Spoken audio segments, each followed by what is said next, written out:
پہ بہت ہی تنگ ہو گئی، دنیا مسلمہ پہ بہت ہی تنگ ہو گئی، فاروق اعظم کے دور کے وہ نقشے اٹھا کے لا جن سے گناہ نے ہمیں محروم کر دیا ہے، جن سے گناہ نے ہمیں محروم کر دیا ہے، عثمان کے وہ زاویے شرم و حیا کے لا مغرب کی گلیوں میں مارا مارا نہ پھر اے گدائے علم، مغرب کی گلیوں میں مارا مارا نہ پھر اے گدائے علم، دروازہ علم سے وہ خیرات جا کے لا۔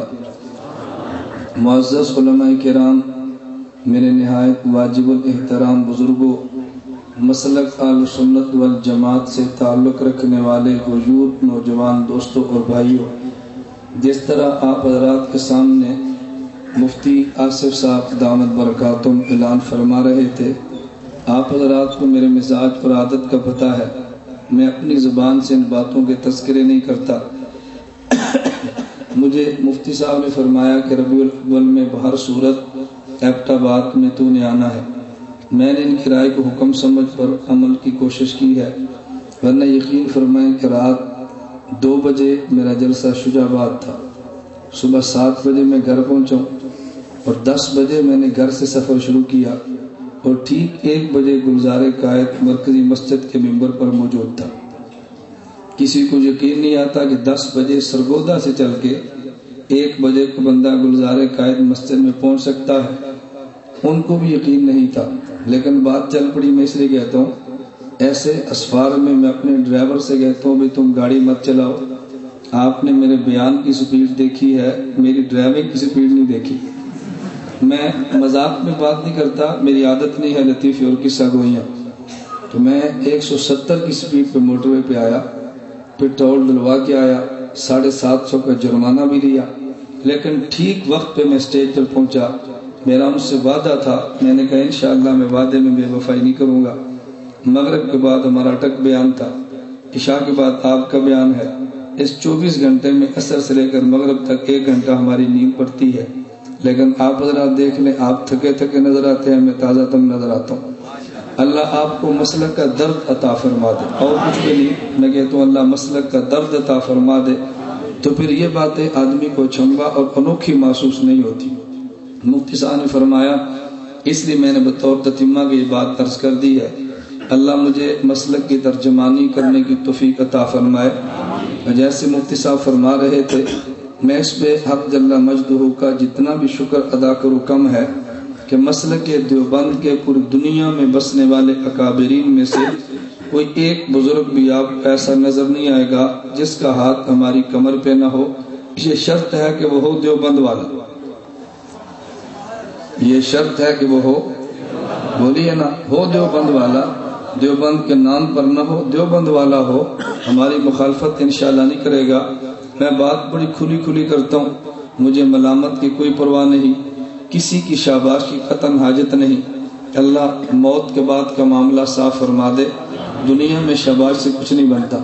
خیر، میں اپنی گفتگو کرنے سے قبل ایک بات ضروری سمجھتا تھا جو میں نے آپ کی خدمت میں کہہ دی ہے۔ ہمارے عزائم میں بہت ساری چیزیں شامل ہیں، قبل از وقت اس کے بتانے کا فائدہ نہیں۔ اللہ اسباب عطا فرمائے گا، انشاءاللہ ہم آپ کو کام کر کے دکھائیں گے، انشاءاللہ ثم انشاءاللہ۔ میں نے آپ کی خدمت میں قرآن کریم کی مکمل آیت تلاوت نہیں کی، بلکہ آیت کے 3 لفظ تلاوت کیے ہیں۔ نمبر 1 لفظ محمد، نمبر 2 لفظ رسول، نمبر 3 لفظ اللہ۔ اس کا عام ترجمہ تو یہ ہے محمد اللہ کے رسول ہیں۔ اب بعض لوگ ترجمہ غلط کرتے ہیں، بعض ترجمہ ٹھیک کر کے اس کا مطلب غلط بیان کرتے ہیں۔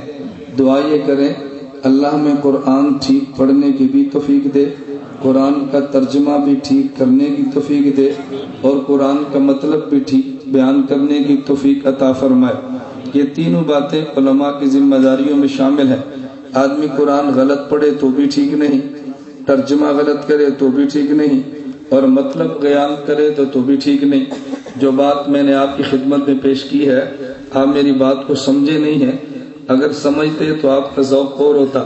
بعض لوگ محمد الرسول اللہ کا ترجمہ کرتے ہیں کہ محمد اللہ کے رسول ہیں، اور مطلب یہ بیان کرتے ہیں کہ حاضر اور ناظر ہیں۔ مطلب کیا بیان کرتے ہیں کہ حاضر اور ناظر ہیں. کیوں؟ دلیل سٹیج پہ پیش ہوتی ہے. کہتے ہیں کہ حضور حاضر اور ناظر ہیں. دلیل کیا ہے؟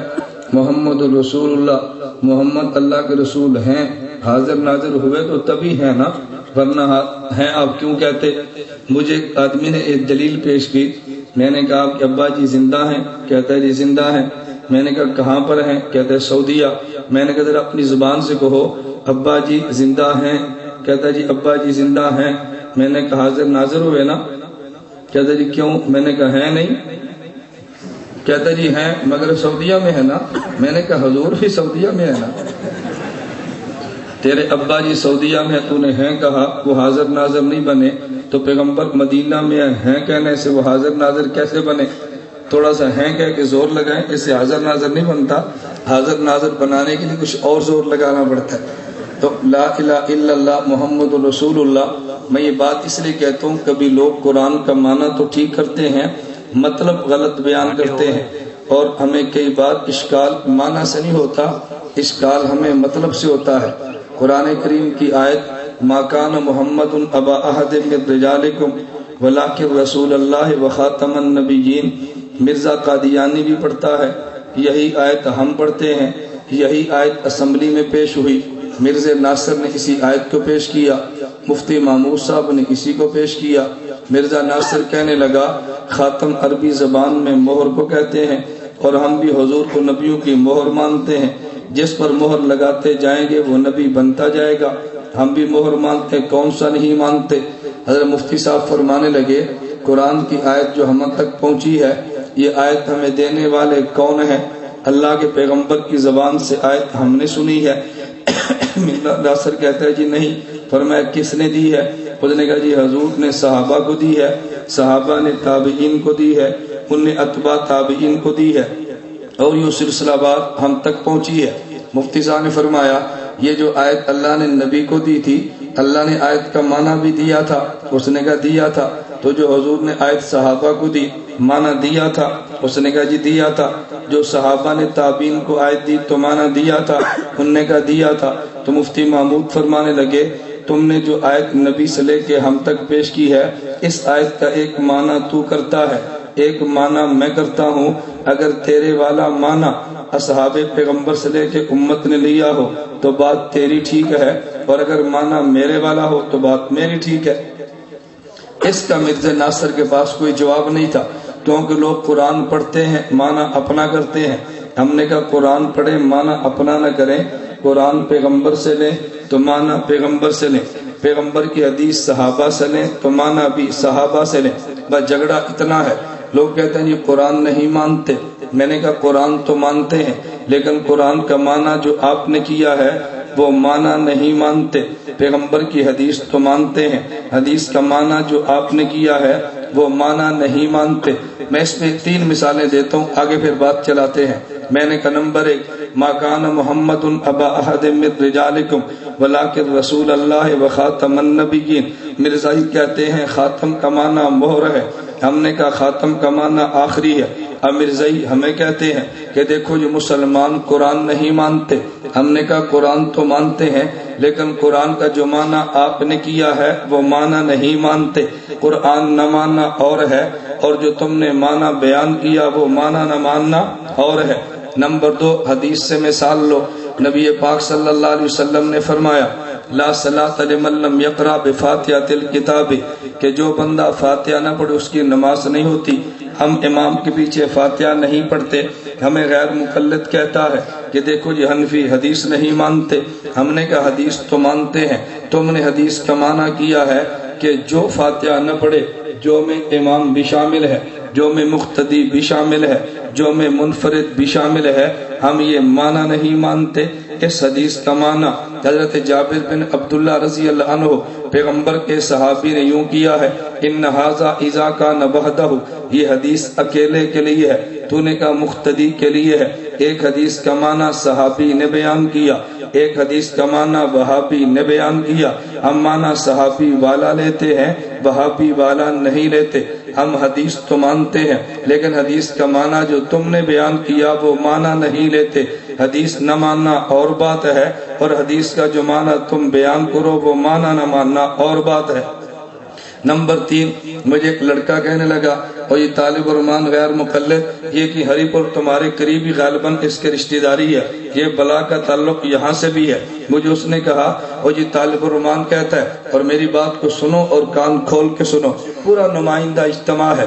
مجھے کئی بار احباب نے کہا طالب الرحمان سے مناظرہ، میں نے کہا یہ جاہل شخص ہے، کہتا ہے نہیں جاہل تو نہیں ہے۔ میں نے کہا چلو کوئی یہاں بیٹھا ہو تو ٹھیک، نہ بیٹھا ہو تو ان سے بات کرو۔ جو طالب الرحمان نے کتابیں لکھی ہیں اپنی کتابوں پر مناظرہ کرے، کہتا ہے نہ میری کتاب پر مناظرہ نہیں ہوگا، مولانا قاسم نانوتوی کی عبارت پہ مناظرہ ہوگا۔ میں نے کہا ظالم تیری زندگی پہ مناظرہ کر لیں تو مر جائے گا۔ غیر مقلدین نے کہا ہم اس کو نہیں مانتے، یہ مردود ہے، متروک ہے، تو مرنے کے بعد جو متروک ہونا ہے زندگی میں ہو جا۔ نہیں بات سمجھے؟ میں نے کہا مناظرہ اس کی کتاب پہ کرو، طالب الرحمان مر جائے گا لیکن اپنی کتاب پر مناظرے کے لیے تیار نہیں ہوگا، تمہارے اکابر پر آئے گا۔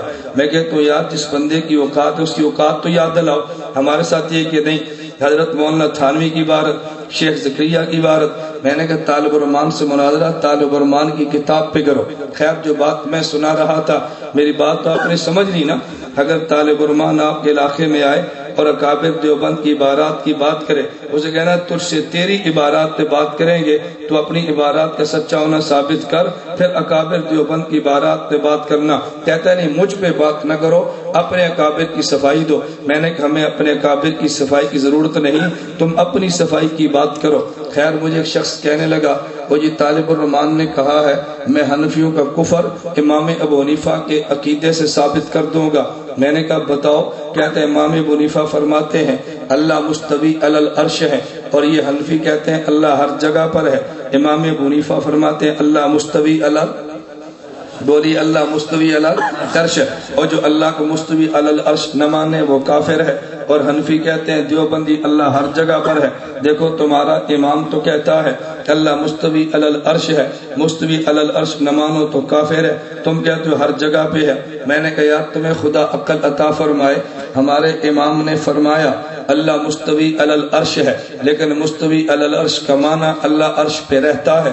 یہ ہمارے امام نے کیا، یہ تم نے کیا ہے، نہیں سمجھے؟ اللہ مستوی علی العرش ہے، مستوی علی العرش کا ایک معنی اللہ عرش پہ غالب ہے، مستوی علی العرش کا ایک معنی اللہ عرش پہ رہتا ہے۔ یہ تو میرے امام نے فرمایا اللہ مستوی علی العرش ہے، اور ہم بھی مانتے ہیں مستوی علی العرش ہے، لیکن مستوی علی العرش کا معنی عرش پہ رہتا ہے۔ یہ میرے امام کا ترجمہ نہیں، تمہارا ترجمہ ہے۔ ہم اپنے امام کی بات تو مانتے ہیں لیکن امام کا ترجمہ جو تم نے کیا وہ ترجمہ نہیں مانتے۔ امام کی بات نہ ماننا اور بات ہے، اور تمہارا بیان کرتا ہوا ترجمہ نہ ماننا اور بات ہے۔ تو بات ہے ذہن میں چلیں۔ اب میں تھوڑی سی بات اور آسان کرتا ہوں۔ مجھے مفتی صاحب فرما رہے تھے ہمارے ساتھ میں وہ گلا رہتا ہے کہ مولانا کی بات تھوڑی اوپر سے جاتی ہے۔ میں نے کہا اس پر بھی اللہ کا شکر ادا کرو، یہ مانتے تو ہیں بات اوپر سے جاتی ہے۔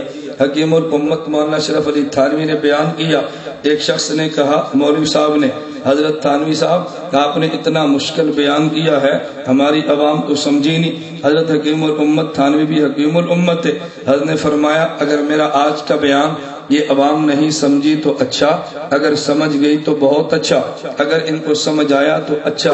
آج کا بیان اگر سمجھ آیا تو اچھا، نہیں سمجھ آیا تو بہت اچھا۔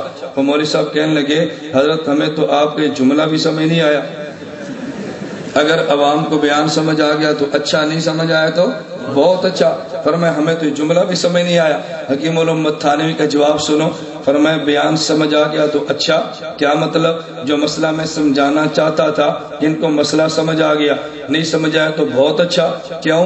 آج ان کو یہ پتا چلا حضرت مولوی اشرف علی کا اتنا علم بلند ہے، ہم اس علم کو سمجھ نہیں سکتے۔ جب ان کا ذہن بن گیا تب یہ کبھی گمراہ نہیں ہوں گے۔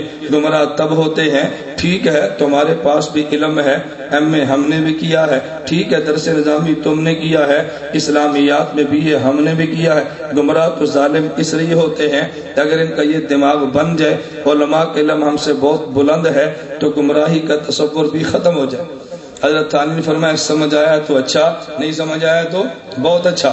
چلیں لیکن میں سمجھانے کی بات کرتا ہوں تاکہ اچھے میں رہیں، بہت اچھے پر نہ جائیں۔